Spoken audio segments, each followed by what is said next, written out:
오늘 저희 볼 본문의 말씀은 사도행전 2장에 있는 말씀을 보도록 하겠습니다. 사도행전 2장이고요. 사도행전 2장 36절부터 한번 보도록 하겠습니다. 이 2장의 대부분의 내용은 베드로가 이 사람들에게 많은 군중이 모여 있었는데 거기에서 그들에게 하나님의 복음의 말씀을 그들에게 대중적으로 이제 아마 베드로로서는 이런 경험이 처음이었을지도 모릅니다. 이렇게 많은 사람들이 이 베드로 한 사람의 입에서 나오는 그 복음을 듣기 위해서 이렇게 운집했던 적은 아마 없었을 것 같아요. 이전에는 다 이제 예수님이 또는 침례 요한이 이게 전할 때 사람들이 또 구름처럼 모여들었지만 그때 베드로는 옆에서 보고 있었을 겁니다. 듣고 있었고요. 그런데 이제 침례 요한도 없죠. 이제 예수님도 없죠. 이제 베드로의 차례가 되었다고도 할 수 있겠죠. 그래서 베드로가 이 수천 명의 아마 사람들이 여기에 모여가지고 그때 어떻게 이 소리가 다 전달이 되었는지는 모르겠는데 마이크가 없었잖아요. 그런데 어떤 이유로 인해서 베드로 한 사람의 소리가 이 수천 명에게 동시에 전달되고 있는 그 설교 말씀이죠. 이제 설교 말씀이 2장의 대부분에 이제 나옵니다. 그리고 이제 결론으로 들어가게 되는데 그 설교의 결론은 36절에 보면은 그런즉 이스라엘 온 집은 확실히 알지니 너희가 십자가에 못 박은 이 예수를 하나님이 주와 그리스도가 되게 하셨느니라. 이게 이제 결론입니다. 그런데 여기에 대해서 사람들이 어떻게 반응을 했는지가 나오는데요. 자, 이 말을 들었을 때 우리의 마음속에는 어떤 생각이나 마음이 또 감정이 일어나시나요? 너희가 십자가에 못 박은 이 예수를 하나님이 주와 그리스도가 되게 하셨느니라. 자, 여러분에게 지금 이 말을 했다고 하면 어떻게 반응을 하십니까? 아마 이렇게 반응을 하시겠죠? 너무 많이 들었던 얘기 아니에요. 수도 없이 들었던, 너무 익히 잘 알고 있는 그런 거라고 생각하실 거예요. 그런데 이 사람들에게는 이게 어떻습니까? 37절에 보니까 자, 이게 우리가 느껴지는지 한번 보자는 거죠. 37절에 그들이 이 말을 듣고 자, 우리도 들었습니다. 한번 우리가 그 사람들의 입장이 되어서 대입을 해보세요. 이 말을 듣고 마음이 찔렸다고 합니다. 마음에 찔려서 베드로와 다른 사도들에게 물어 이르되 형제들아 우리가 어찌할꼬. 마음에 찔렸다는 거죠. 그럼 언제 우리의 마음이 좀 찔린 경험을 하시나요? 양심에 찔리는 그런 일들이 좀 있습니까?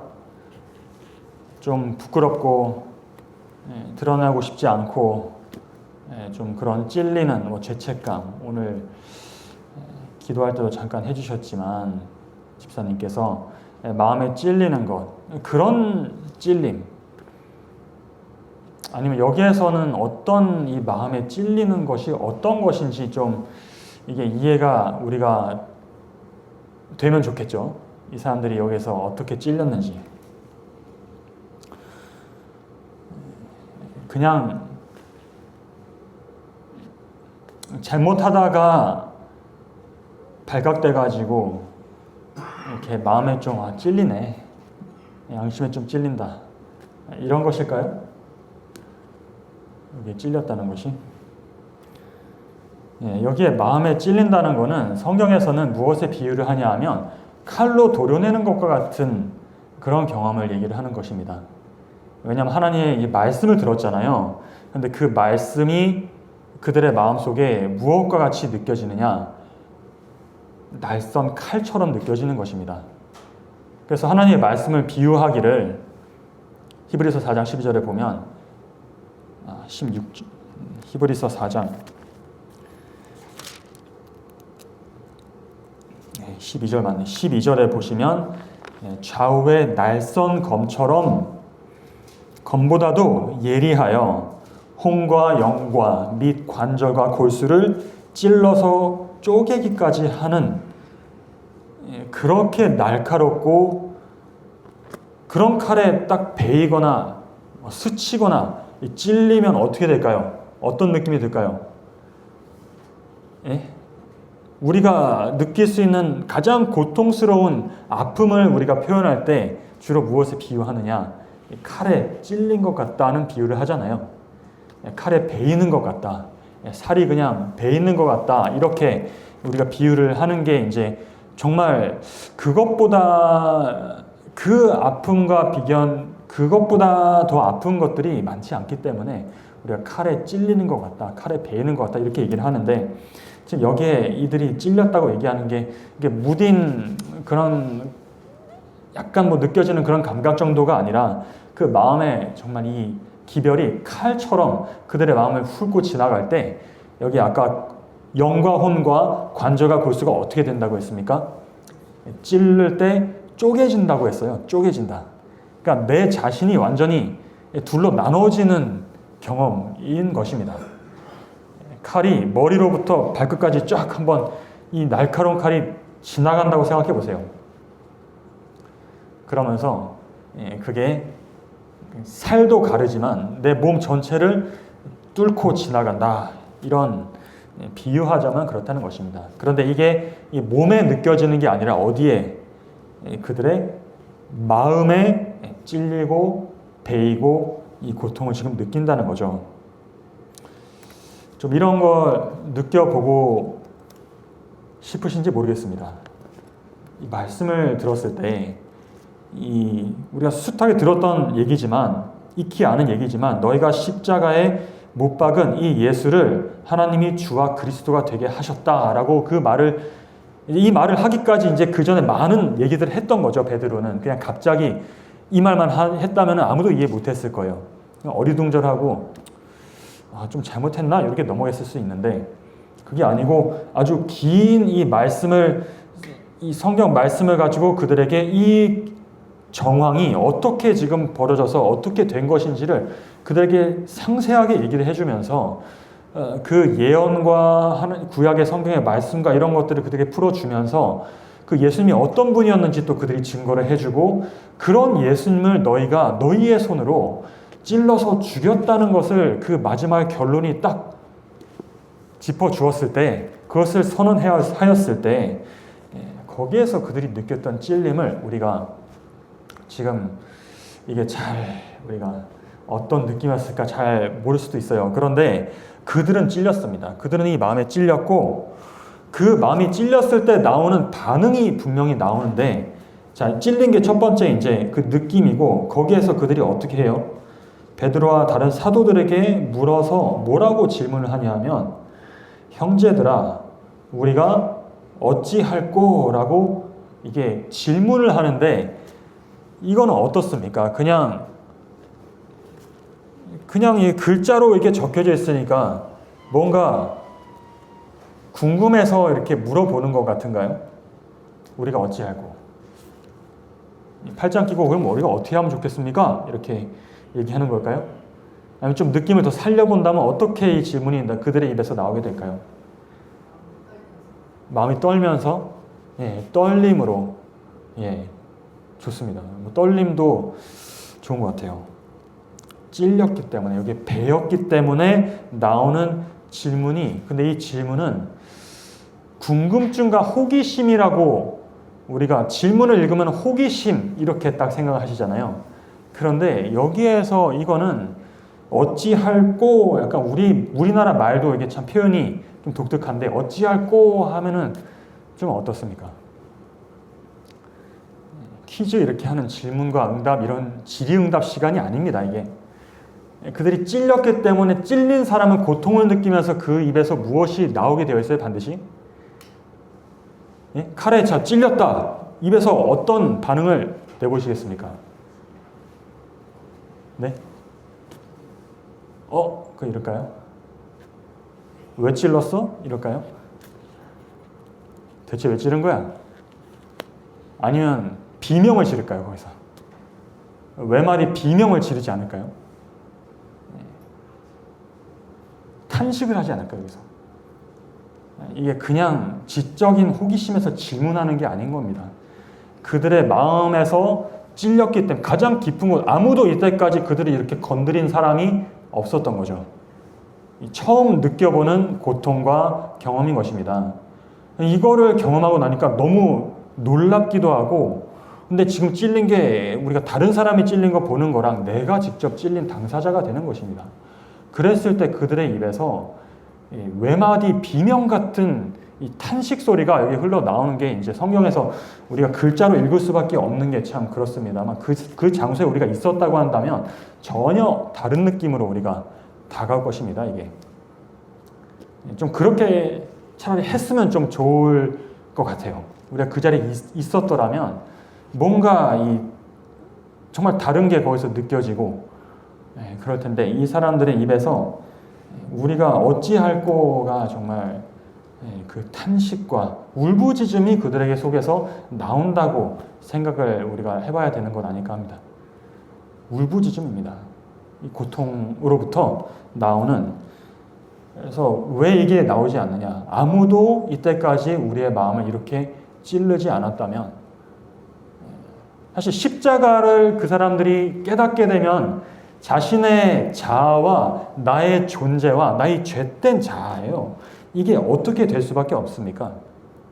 바울이 고백하기를 갈라디아 2장 20절에 보면 내가 그리스도와 함께 십자가에 어떻게 되었다?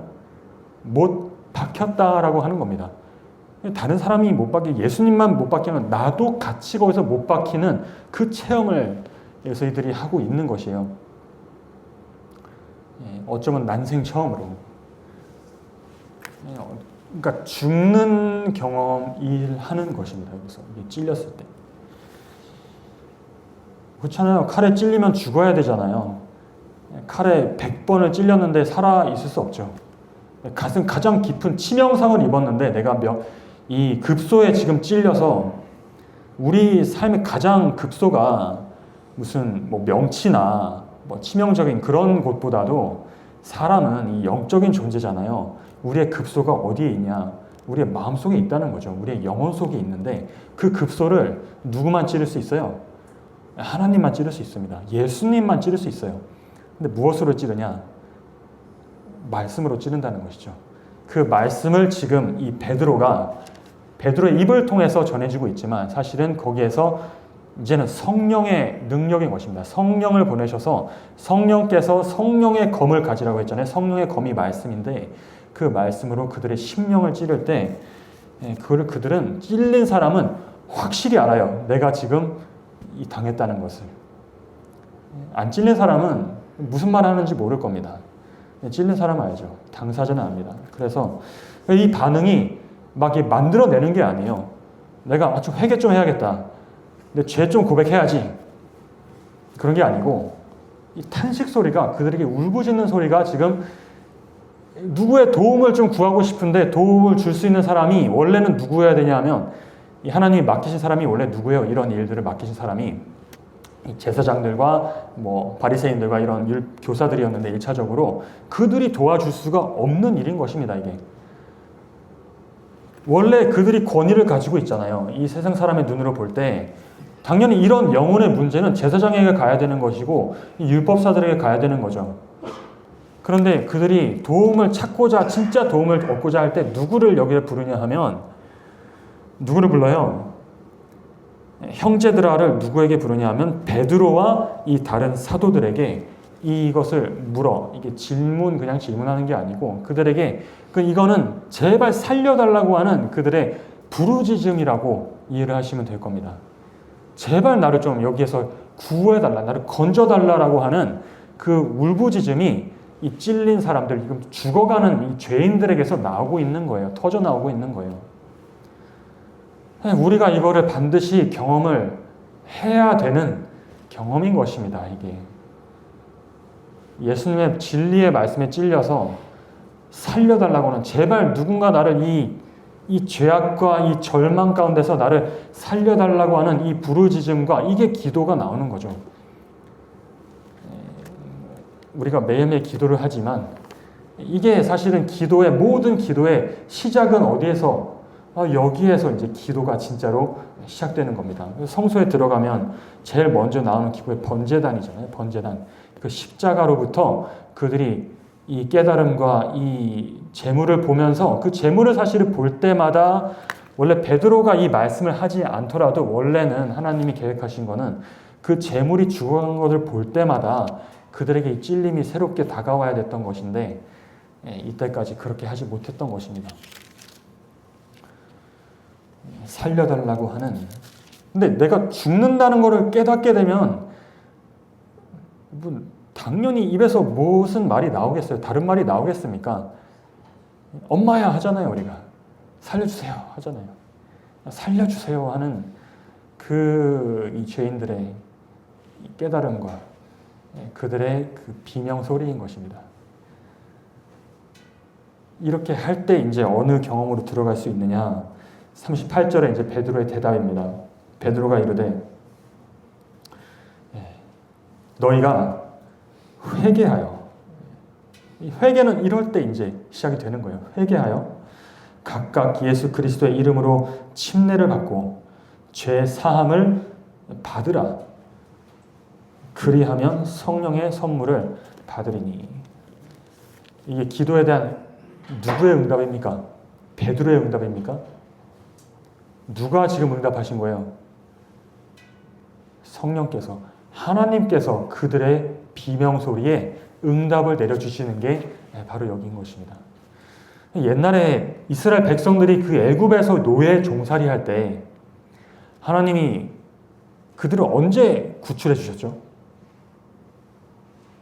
종 딱 되자마자 그들을 딱 건져 주시면 좋았을 것 같은데 많은 시간이 지난 다음에 모세를 보내셔가지고 정말 죽을 고생을 하고 있을 때 그들을 한 계단 한 계단씩 그들을 건져주기 시작하셨는데 그 전에 보면은 뭐라고 나와 있냐면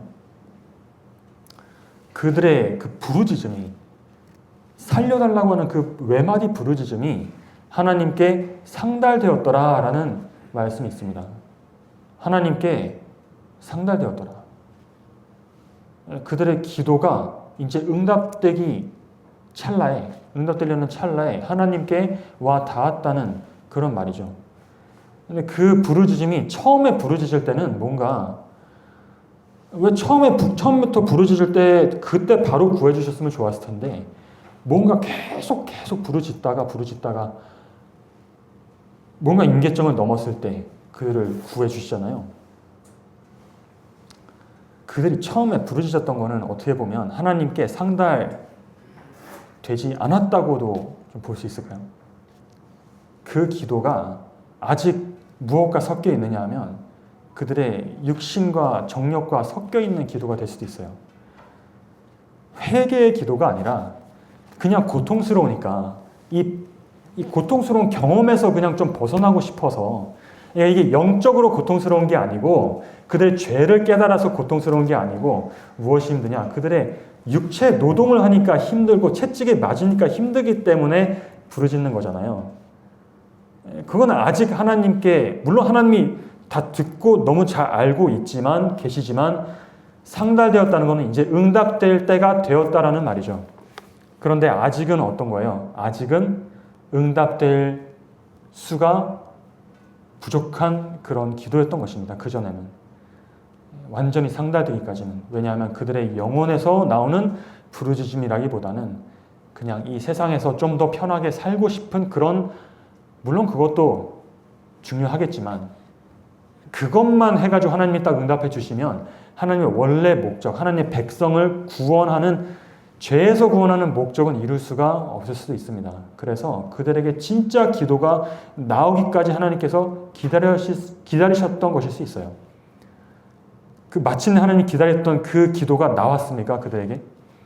아마 나왔기 때문에 그 상달되었던 것이 아닐까 합니다. 지금 이들의 이 모습도 마찬가지예요. 이제 그들의 이 영혼에서 부르짖는 그 부르짖음이, 이전에는 뭐라고 기도했느냐? 하나님 제발 저 나쁜 로마 군인들로부터, 저 로마 제국으로부터 우리를 좀 독립하게 해주세요. 하나님 너무 힘들어요. 여기 맨날 세금 걷어가고 우리 착취하고 탈취당하고 우리 너무 굶고 쫄쫄 굶고 너무 힘듭니다. 제발 저 사람들 좀 통쾌하게 좀 무찔러 주시고 옛날에 여호수아가 했던 것처럼 다윗이 했던 것처럼 좀 다윗을 보내주세요. 그들이 그런 메시아를 기다리고 있었고 그런 메시아 구원을 기다리고 있었던 것 아니겠어요? 이 제사장들이 그렇게 바리새인들이 그렇게 가르쳤기 때문에 그런 기도를 하나님이 응답해 주실 수 있습니까? 그것만 가지고. 그 하나님의 원래 그렇게 물론 도와주고 싶으시겠지만 그렇게 하면 정말 하나님의 원래 목적을 실패할 수가 있기 때문에 그 아직 응답할 수가 없는 것입니다. 근데 이제 베드로의 입을 통해서 나오는 그 진리가 그들의 영과 혼과 관절과 골수를 찔러 쪼개기 시작했을 때 그들의 영혼에서 나오는 그 기도와 부르짖음이 하나님께 어떻게 되는 것입니까? 여기에서 상달되기 시작하는 겁니다. 그러니까 하나님께 응답이 얼마나 빨리 와요? 보니까 즉석으로 오는 것을 볼 수가 있죠. 정말 1초도 아마 기다리지 않고 누구를 통해서 오느냐 하면 이 베드로의 입을 통해서 하나님의 분명한 음성과 응답이 이제 이들에게 들려오기 시작하는 것입니다. 그 말씀을 똑똑히 한번 들어보십시오. 여기에 38절에 베드로가 말은 하지만 사실은 하나님께서 그들에게 말하는 거죠. 너희가 회개하여 각각 예수 그리스도의 이름으로 침례를 받고 죄 사함을 받으라. 이때까지 이들이 원하던 것은 죄 사함이었습니까? 아니면은 로마에서 독립해서 잘 먹고 잘 사는 것이었습니까? 두 번째였잖아요. 두 번째였습니다. 잘 먹고 잘 살 수 있는 것. 이 세상에서. 그것만 가지고 하나님께서 응답을 하신다면 그 다음 진짜 중요한 이 기도가 더 중요한 기도가 무엇이에요? 여기 보니까 너희가 무엇을 받아야 돼요? 이들이 죄 용서를 그들이 경험을 해야 되거든요. 죄 사함을 받아야 되는데 근데 죄 사함을 구하지도 않는 사람에게 어떻게 죄 사함을 할 수 있을까요? 내가 죄 있는지도 사실 모르는 사람한테 아직 이 찔림을 경험해 보지 못한 사람한테 그 죄를 용서해 주겠다 하고 선언한다 한들 그것이 그 사람에게 유익이 되겠습니까? 아니면 돌아가서 또 똑같은 죄 계속 짓고 살겠습니까? 똑같은 죄 계속 짓고 살 거 아니에요. 죄 용서, 그러면 용서를 받은 게 아니죠, 사실은. 용서를 경험한 사람이 그 똑같은 죄를 계속 짓고 살 수가 없는 것입니다. 이 죄로 인해서 정말 죽을 고통을 느꼈던 사람이 건짐을 받으면 그 후로 다시 그 똑같은 죄로 반복하기란 정말 쉽지 않은 일이 되는 거죠. 우리에게 필요한 경험이 그리스도인 경험의 바로 첫 단계가 바로 이 경험이죠. 회개함과 죄 사함을 받으라. 각각 예수 그리스도의 이름으로 침례를 받으라. 우리 침례 받는 것 그냥 쉽게 우리가 생각할 수 있어요. 물에 한번 들어갔다 나오면 되는 거지. 그 사람들 앞에서 간증 한번 좀 해주고. 그런데 여기 침례라는 것은 사실 어떤 의미가 있냐면은 우리가 너무 잘 아는 것이지만 장사 지내는 것입니다. 거기에서. 우리 몸을 실제로 십자가에 못 박아서 죽일 수는 없잖아요. 지금 이 세상에서 살아야 되니까. 그래서 그것을 상징하는 의미이지만 그러나 우리의 이것이 어디에서 반드시 일어나야 되는 경험입니까? 이 침례라는 경험이 진짜 침례는 이 영혼 속에서 예수님이 피의 침례라는 말씀을 쓰셨거든요. 피로 내가 침례를 받아야 되겠다. 피의 침례를 경험해 보셨습니까? 그냥 물에 들어갔다 오는 물로도 거듭나야 되지만 성령으로 거듭나는 침례는 피의 침례일 수도 있어요. 피의 침례. 이들에게 지금 제시하는 것이 바로 그것입니다. 이들이 너희가 각각 예수 그리스도의 이름으로 침례를 받으라라는 거죠.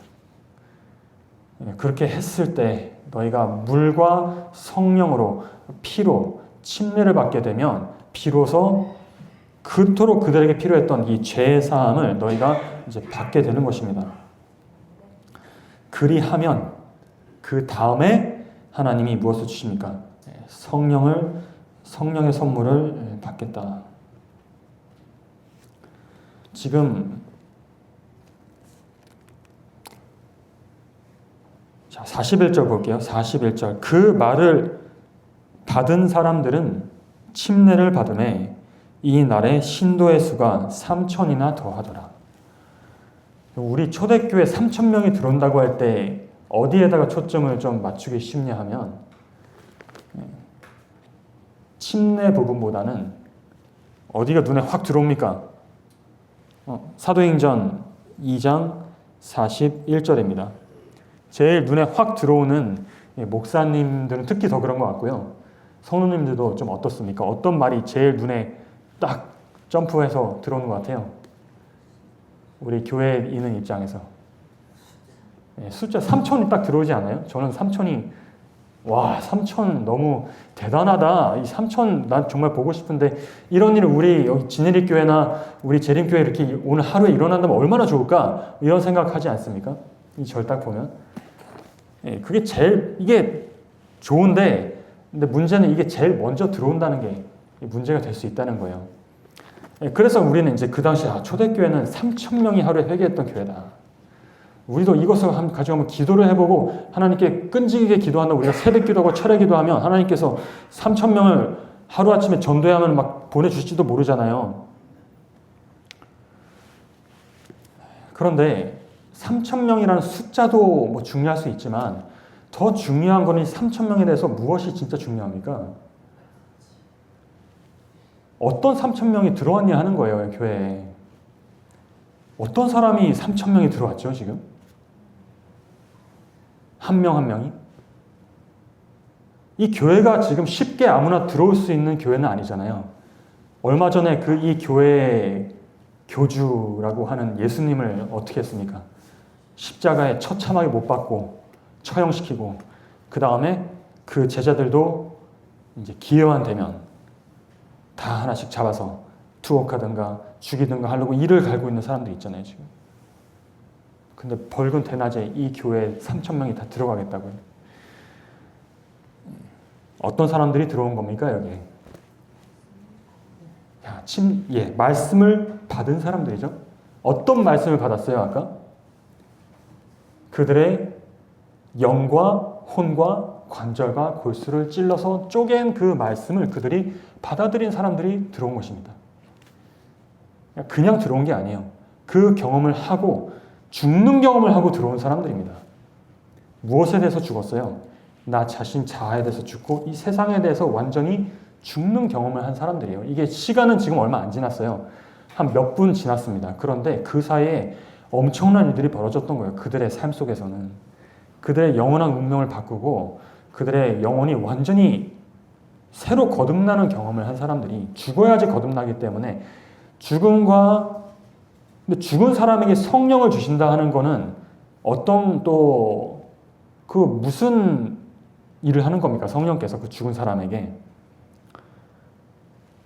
부활을 시키는 능력을 경험한 것입니다. 그들이 새로운 생명으로 거듭나는 경험을 한 사람들이 지금 3,000명이나 우리는 이런 사람 1명, 2명 우리가 경험하거나 발견하기도 힘들 수 있는데 그런 사람이 3,000명이 지금 들어왔다고 하니까 이게 우리가 아무나 그것이 아닌 거죠.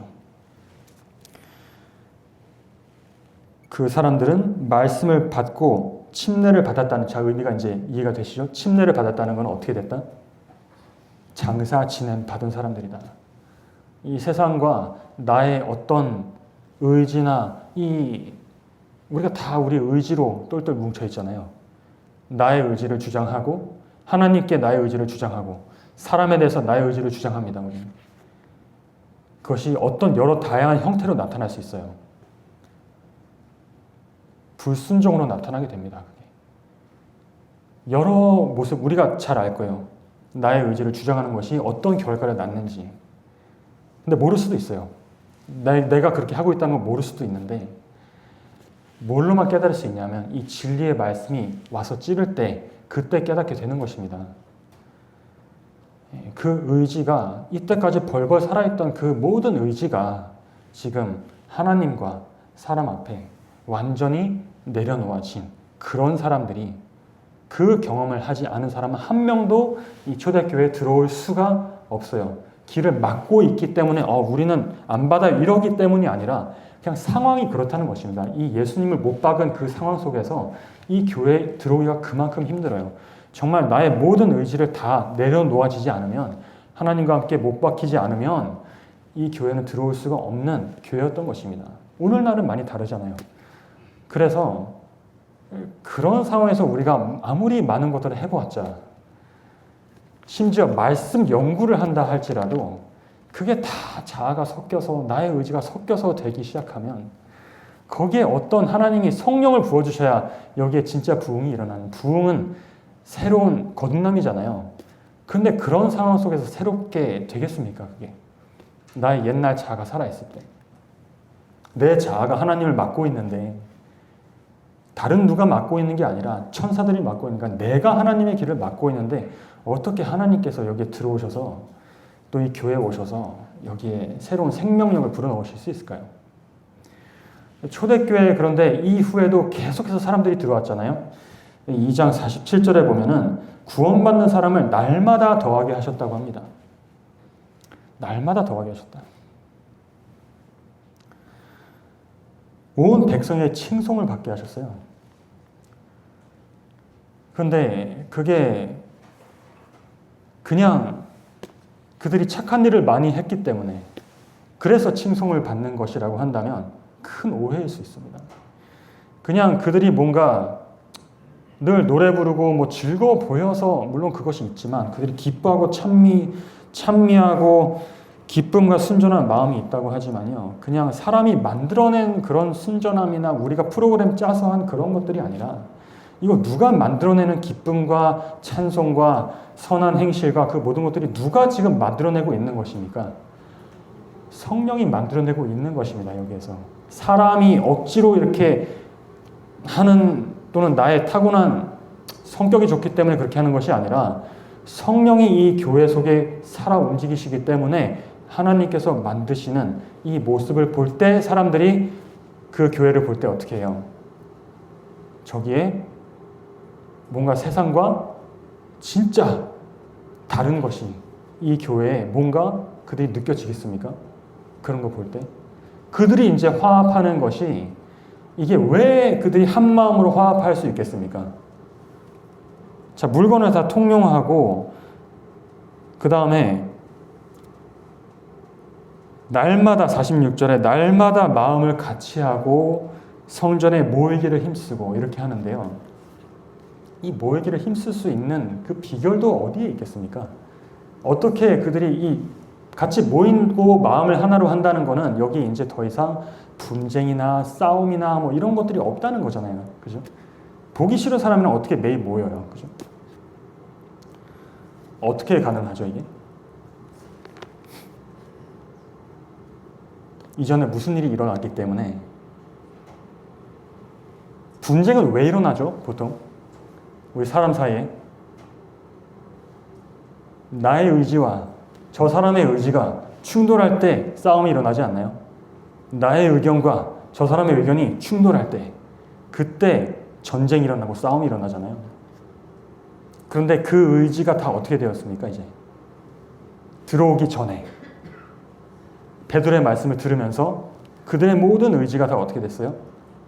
완전히 분쇄되었잖아요. 완전히 분쇄돼서 가루가 되었잖아요. 죽은 것입니다. 그리고 이제 예수 그리스도의 마음을 우리가 빌립보서에서 보고 있지만, 너희 속에 이 마음을 품으라, 곧 그리스도 예수의 마음을 품은 사람들이 모이기 시작하니까 뭘 해도 잘 되는 겁니다. 이제 교제를 해도 잘 되고, 말씀을 나눠도 잘 되고, 한 마음으로 기도를 해도 뜨겁고, 전도를 사실 크게 한 곳도 없는 것 같은데 물론 했겠죠. 증언했겠죠. 이걸 가만히 갖고 있을 수는 없습니다. 내가 거듭나고 구원을 경험했는데 이걸 나 혼자만 알고 있을 수는 없는 일이에요. 그래서 나는 그냥 내 마음에 이게 불길처럼 일어나서 내가 아는 저 친구, 가장 가까운 친구와 가족에게 얘기했는데 그 사람들에게 다는 아니겠지만 전도가 된 겁니다. 전도가 되는 거죠. 날마다 구원받는 사람을 날마다 더하게 하시니라. 이런 일이 오늘날 우리 교회에 일어날 수 있어요, 없어요? 진짜 있다고 생각하십니까? 아니면 딱 들었을 때 포기하고 싶습니까? 자, 원인과 결과가 있는데 결과만 놓고 보면 포기하고 싶죠. 뭐 날마다 모이고 날마다 기도하고 한 마음으로 교제하고 떡을 떼고 저기 불편한데 날마다 전도하라고 그 일주일에 한 번 하는 것도 힘들다. 막 이렇게 결과만 놓고 보면 힘들죠. 할 수 없는 겁니다. 우리가 할 수 없는 일들이에요. 심지어 우리가 쉽다고 생각하는 교제조차도 할 수가 없습니다. 우리 진짜 여기에 세상에서 말하는 교제는 우리가 할 수 있죠. 그런데 사도행전에서 지금 성경에서 말하고 있는 그 교제는 하늘의 교제예요. 우리 하늘에 가본 적은 없기 때문에 하늘의 교제를 우리가 나누는 것도 할 수가 없다는 것입니다. 근데 그 교제가 아니고서는 사람들을 증거할 수가 없어요. 이게 진짜 진리고 예수님이라는 것을 증거할 수가 없습니다. 왜냐하면 세상에서는 교제나 우리가 하는 교제나 똑같다면 그러면 어디가 더 재밌겠어요? 세상이 재밌겠어요? 교회가 재밌겠어요? 세상이 훨씬 재밌죠. 여긴 제약도 많고 그렇지. 그러나 우리가 할 수 없는 결과보다 지금 사실 원인도 우리가 할 수 있다고는 할 수 없지만 그래도 시작은 어디에서 해야 되는 것입니까? 원인에서 시작을 해야죠. 결과로 바로 가는 것이 아니라 이 원인으로 돌아가야 되는 겁니다. 그게 하나님께서 우리 각 사람에게라고 했어요. 우리 각자가 너희가 회개하여 각각 예수 그리스도의 이름으로 침례를 받으라고 했습니다. 단체가 아니라 각 사람 개인적으로 이거는 일어나는 그 거듭남과 죽음과 부활의 경험인데 이거 우리가 개인이 이거를 할 필요가 있습니다. 진짜 우리가 만약에 마침내 구원을 얻고자 한다면 이 원인으로 돌아가서 이 말씀을 통해서 우리가 영혼이 찔러서 쪼개지는 그 경험이 우리에게도 가장 필요한 이거 지나칠 수가 없는 그런 경험입니다. 베드로가 오늘날 살아서 돌아온다면 너무 좋을 것 같아요. 이거를 정말 그 누구보다도 생생하게 보고 경험한 사람이잖아요. 그래서 사도가 되어서 그걸 증언할 수 있기 때문입니다. 그냥 오늘날 뭐 목사님이나 뭐 저나 뭐 이렇게 하는 건 너무 부족해도 한참 부족하죠. 그냥 오늘 듣고 이제 들어가서 또 잊어버릴 수 있잖아요. 잊어버릴 거겠죠. 근데 오늘날 우리가 희망을 한 군데 거는 것은 베드로가 한 것이 사실 아니라 누가 했다는 것이에요. 그게 성령께서 베드로의 입을 통해서 하셨다는 것입니다. 오늘날 성령께서 살아 계십니까? 성령께서 활동하고 계시나요? 그거 하나는 우리가 믿음으로 붙잡아야 되는 겁니다. 그래서 너희가 이 약속만 읽고 마치죠. 누가복음 10장입니다. 누가복음 10장 여러 차례 읽어보았지만 여기에 이제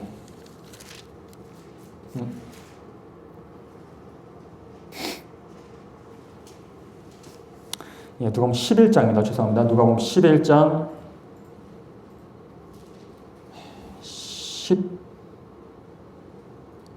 누가복음 11장 9절부터 13절까지 읽고 하나님의 약속이니까요. 이 약속을 이제 우리가 각자가 사실 주장해야 됩니다. 구원을 우리가 얻고자 한다면, 그리고 우리가 만약에 정말 우리 교회가 부흥하기를 원한다면, 그럼 내가 먼저 부흥을 경험해야 되잖아요. 그 부흥을 경험하기 원한다면, 자, 이 단순한 말씀이지만 다시 한번 다 알고 계시겠지만 우리가 다시 한번 새기면서 이를 마치겠습니다. 9절 함께 읽어볼까요? 9절부터 시작. 내가 또 너희에게 이르노니 구하라 그러면 너희에게 주실 것이요 찾으라 그러면 찾아낼 것이요 문을 두드리라 그러면 너희에게 열릴 것이니 구하는 이마다 받을 것이요 찾는 이가 찾아낼 것이요 두드리는 이에게는 열릴 것이니라. 너희 중에 아버지 된 자로서 누가 아들이 생선을 달라 하는데 생선 대신에 뱀을 주며 알을 달라 하는데 전갈을 주겠느냐. 자, 13절 함께 읽어보겠습니다. 시작. 너희가 악할지라도 좋은 것을 자식에게 줄 알거든 하물며 너희 하늘 아버지께서 구하는 자에게 성령을 주시지 않겠느냐 하시니라. 자, 아멘. 여기에 우리의 모든 희망과 소망이 달려 있을까요? 그렇습니다. 이 말씀을 꼭 기억하시고 누가복음 11장 몇 절이요? 13절 꼭 기억하셔서 이거를 가지고 오늘부터 한번 기도를 해 보십시오. 하나님께서 반드시 우리의 그것이 영혼의 부르짐이 되기 시작하면 하나님께서 지체하지 않고 한순간도 지체하지 않고 응답하실 것이라 확신합니다. 여러분 믿으시나요? 예, 아멘. 예, 꼭 믿으시고 순종하시고 구해 보시기를 바라면서 말씀 마치겠습니다.